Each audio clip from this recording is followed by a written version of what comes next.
Have you ever thought that you trust someone so much that you would never even think of checking what they say? Well, what kind of treason is there? It's somewhere out there in other people's stories, on the pages of cheap novels, but certainly not about us. That's what I thought. I thought that my wife was into photography, sincerely happy for her, looked at the sparkle in her eyes and believed every word. And then one evening, like everyone else, I accidentally looked into her camera and found something that turned my life upside down. Imagine, you're leafing through photos that should have been innocuous, but the further you look, the more you feel the ground disappearing beneath your feet. She's there with someone else. The hugs, the looks you used to think were hers, and that cocky smirk like he's won the grand prize in the lottery. And that's when you realize everything you believed in was a lie. Everything you hoped for is just a set piece.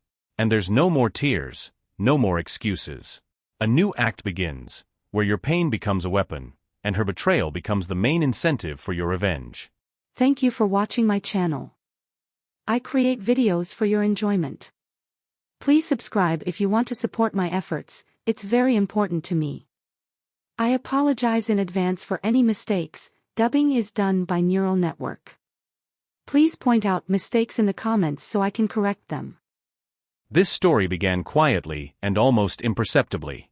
As a simple working man, I wasn't doing any of that: home, work, Friday night détente with friends, and a couple of dusty hobbies in the garage.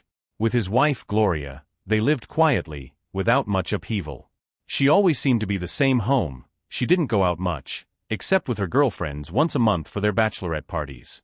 In general, we lived like most couples, without special surprises, and sparkling romance was not much. But I was okay with it. And then suddenly, Gloria started getting into photography. And to be honest, I didn't immediately realize that it was a hobby. At first she just mentioned a couple times that she wanted to try something new. But when one day she brought home an expensive camera, I was a little shocked. You know how it is? You think, what a surprise. I didn't realize she even knew the difference between a lens and a viewfinder. But my joy, as they say, was short-lived. Gloria went more and more into her photo projects, forgot about the house, me, and even our modest dinners became a rare occurrence. She disappeared for whole evenings, and sometimes even spent the night at her friends', because according to her, it was necessary to process the pictures, and the models themselves are only free in the evening. And you know what the most frustrating thing? I was happy for her. At first I thought that maybe we would somehow renew our relationship, something new would appear, something in common. But with each passing day, I found myself questioning it more and more. Her modeling, her evening photo shoots. It was all too much. After all, where have you seen an honest wife who leaves 4 shoots closer to midnight? In short, my suspicion eventually took over. So one evening, when Gloria was off somewhere else again, I decided to look into her camera, which this time she had negligently forgotten at home. And that's where the fun began. I, naive, thought I would see some banal shots of nature, abandoned buildings, or maybe some girls. But what I found made me sit down. The screen flashed with pictures of Gloria behaving, to put it mildly, like she was on a shoot for an adult magazine. And she wasn't alone. The man who was with her in those pictures was completely unfamiliar to me. He was big, with a cocky smile and hands that clearly knew where to touch. The images alone made my fist clench and I felt something chill in my stomach. Many probably, in such a situation, would probably just rush to call his wife, make a scandal, smash everything around. But I decided to be smart about it. I thought, this could be turned to my favor. If she decided to take up such a hobby, why don't I become her chief critic, only this time as a director, so to speak? At this point, I'll leave you friends to think about it for a while. And then I'll tell you what real revenge is. So I sat there, staring at the screen, trying to figure out how to proceed. To be honest, it wasn't easy. When you see your wife getting frisky on camera with some left-handed guy, 1,000 thoughts immediately pop into your head. At first I wanted to rush to her, to arrange a showdown, maybe even to cheer her up with an educational conversation. But I calmed down. I realized that would be too easy. Natalia seemed to think I was a simpleton who would never guess anything. But this time she was clearly mistaken. The first thing I did was to carefully transfer all the evidence to my phone. I did it quickly, with professional accuracy, as if I'd been doing it all my life. Why? Because, as my grandmother used to say, a good deed without proof is like a dog without a tail.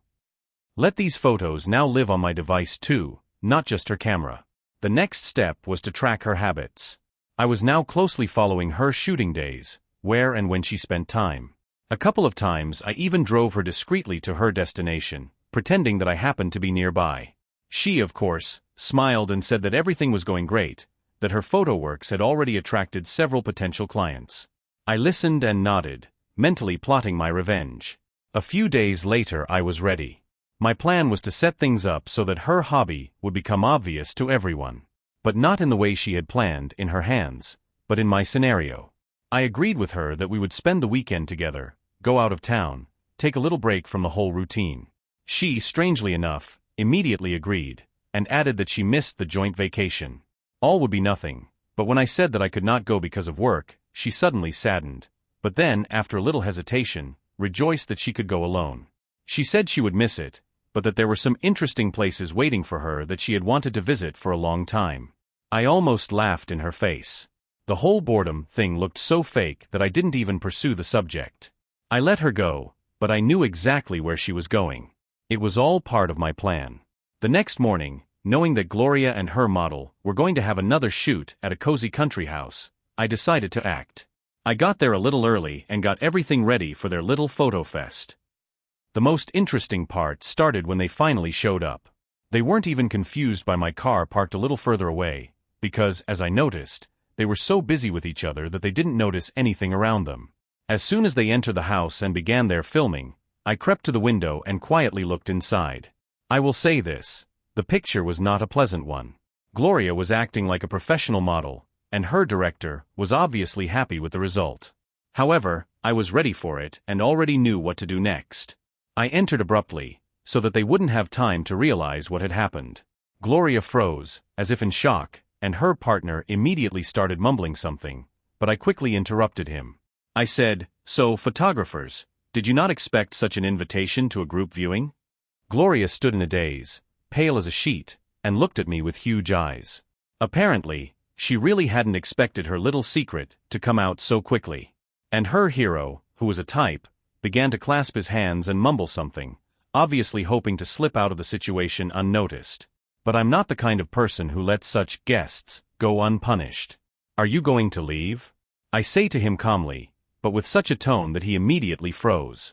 "Listen, friend, since we're all here, let's look at your photos. I understand Natalia was at the shoot, right? So it's within her hobby." He froze, and I could see his gaze darting between me and the door.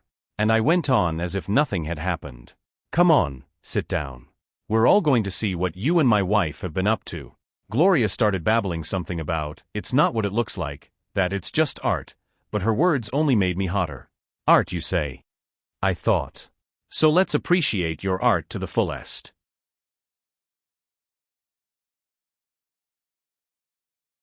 So I sat them both down next to each other and pulled out my camera.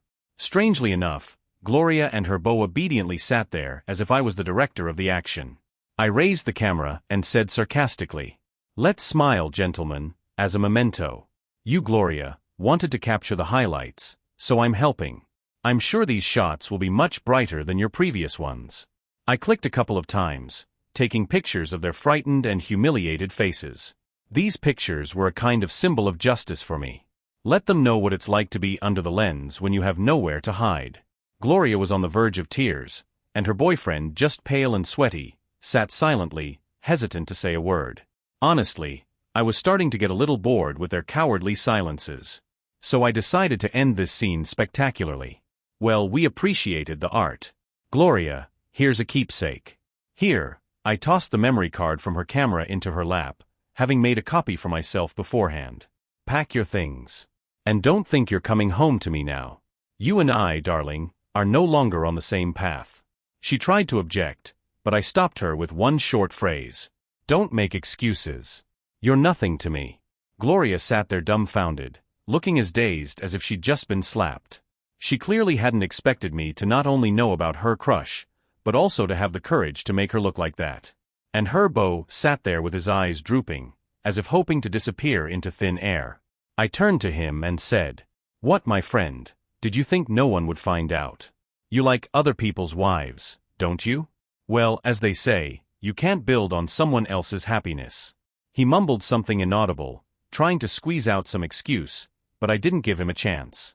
To be honest, looking at his frightened face, I felt something like contempt. You bet, so much confidence when no one sees him, and such a mouse when he's caught doing his work. I came closer and, without restraining sarcasm, asked, "Well, artists, have you taken everything off? Maybe now, for a complete set, we should videotape everything, eh? Or did you, Gloria, think that your masterpieces would remain a secret?" She finally came to her senses and started quietly begging me not to make things worse, not to embarrass her. But you know what? Her words only made me more angry. Embarrass her? I thought. Why, when she was doing that behind my back, what kind of shame was she thinking about? Shame? I grinned. Oh, you did it all on your own. I'm just helping you finish this play of yours with the right chords. Gloria stood up, trying to gather the remnants of her dignity, and said, "Finn, please don't do this. I mean, we've been together for so many years." This is where I honestly burst into tears. We've been together? I asked her again, looking her in the eye. You're saying that after everything? Well, Gloria, then we'll add this moment to our collection of memories as well. She stood frozen, not knowing what else to say. I guess she realized that anything she said was meaningless now. I saw her face begin to blush, tears welling up in her eyes, but I didn't care. It was too late for tears and regrets. I stood across from her and watched as Gloria was tormented in her thoughts, but I wasn't going to back down. Her apologies, her pleas, were now just empty words echoing in the void. All the feelings I'd once had for her had burned away in those few minutes, leaving only bitterness and a kind of grim satisfaction. She had destroyed what we had, and all I had to do was give her that broken bridge back. You wanted to take pictures? I said. Well, here's a little lesson for you. Sometimes it's good to know that every picture you take has a downside. You see, in life, like a camera, everything can be flipped around and show a different angle. Gloria stood there, unable to find the words. I could see that she was aware that her life was falling apart, and this wasn't even a movie where everything could be reshot and redone. This is real, and now she has no right to a take. Then I turned to her lover, who had been sitting there all this time, silent and looking like he was waiting to be released from this trap. I stepped closer, looking straight into his eyes. And you, hero, can you explain now what you needed from me? Don't you have your own women, your own stories? Why did you come into my life? I hope I enjoyed it at least. He mumbled something, but I didn't listen. His words were nothing to me. At that moment I felt my superiority, realized that now I was in complete control of the situation. Well guys, I said, this is the end of our little show. I took a step toward the door, knowing that my exit was now the perfect ending. I turned one last time and threw Natalia one last look of contempt. You know, Gloria, it was your choice. You chose the path that brought you to this finale. So enjoy it, it's what you've dreamed of, isn't it? She tried to say something, but the words stuck in her throat. I didn't say anything else. I closed the door behind me, feeling that with that closure came the end of this hard, messy phase of my life. When I stepped outside, I was greeted by a chilly wind. That coldness blowing across my face was like a breath of fresh air, as if life had decided to embrace me after all the craziness. I got in my car, started the engine, and let myself just sit in silence for a moment. Strangely enough, there was no rage or pain in my soul, just a slight sense of release. It was as if I had finally thrown off the weight I'd been carrying all these years without even realizing how much it was weighing me down. The drive home was a blur of thoughts. I imagined how I was going to live my life. Without Gloria, without her fake smile and her hobbies. Without all the illusions I'd once fed myself, thinking we had something real. But it had been a lifetime, years spent together, plans, dreams. It all seemed so distant and alien now, as if it belonged to someone else, not me. When I got home, the first thing I did was to get rid of her things. Every little thing, her makeup, the dress she loved so much, the books I had once given her, all of it was now just junk with no value. I began to box up her belongings, one by one throwing away the items that had once meant so much to me. With each item I threw away, I could feel myself getting lighter. These things no longer belonged to my home, my life. Let him take them, let him take his betrayal and lies with him. Let him move on with it, but without me. When the boxes were packed, I just set them out the door. Take it all and get out, I thought, feeling a cold calm spread through my body. As I stood at the door looking at those boxes, I suddenly realized that revenge isn't always screaming, it isn't always rage and destructive blows. Sometimes revenge is calm. It's a cold, measured action where you realize everything that needed to be said and done has been done. Now comes another life, where there is no room for her presence or her traces. When Gloria returned, I was sitting at the table, quietly drinking tea. She came in, looking around as if she didn't recognize the house. Perhaps because it was different now. It was my space now, cleansed of her lies. Her gaze fell on the boxes by the door, and of course she understood everything. Gloria tried to say something, to justify something, but I held up my hand, showing that I wasn't interested in her words. Gloria, it's all taken care of, I said. All your things are here. You can take them and leave. Forever. She stopped, started to say something again, tears glistening in her eyes. But honestly, I didn't care. I had become a different person, someone who wasn't going to put up with her falseness anymore. Her tears meant nothing to me now. It might have been her last performance, but I wasn't going to be a spectator. You know, I said, smiling a little, once upon a time I would have tried to understand, to forgive, to try to find an explanation. But now I don't need to. You've made your choice, and I've made mine. So take your things and go. She froze, as if she couldn't believe it was really over. But finally she took the boxes and walked out, leaving silence and emptiness behind her. I closed the door, feeling finally free of all those years of lies and pretense. After the door closed behind Gloria, I stood in silence for a long time. The house was unaccustomedly quiet, even the air seemed different. There was a strange feeling of emptiness, but also of lightness. Everything that had been pulling me back, that had been rotting somewhere in the dark corners of my soul, was now gone with it. This silence became something like a symbol of a new life, without lies, without false smiles and endless photo projects. Of course, I realized that the road ahead would not be easy. Divorce, property division, gossip, it was all to come. Our town is small, and news spreads faster than a fire. People have always had a taste for drama, especially like this. But I didn't care anymore. Let them say what they want, let them discuss it. The main thing was that I had made my choice, and I was at peace. A few weeks after she left, I began to slowly get used to my new life. The evenings that used to be filled with her presence now belonged to me. I went back to doing things I had long since abandoned. I went back to my hobbies, met with friends, began to come out of this protracted dream, in which, as it turned out, I had lived all these years. But still, sometimes thoughts of what was. Sometimes I caught myself asking the questions that still plagued me. How could she have gone through with it so easily? Why? I was ready to do anything for her, even when she got into that damn photography. I tried to support her, rejoiced in her successes, believed in her honesty. And then I realized a simple thing. It wasn't about me. She made her choice because there was something wrong with her. These thoughts of why and how come gradually began to lose their importance. I realized that looking for meaning in her actions was like solving an empty riddle. There would be no answers, and I didn't need them anymore. Her betrayal had taught me a lesson, a cruel one, but one that I could never forget. I began to look at things differently, to evaluate people and my relationships with them differently. As time passed, I finally accepted the fact that this stage of my life was over. Another chapter was beginning, which I had to fill with new events. Every evening, when I returned to the empty apartment, I began to find my peace of mind. There was no falseness now, no other people's faces or mysterious projects. There was only my life, with its simplicity and clarity.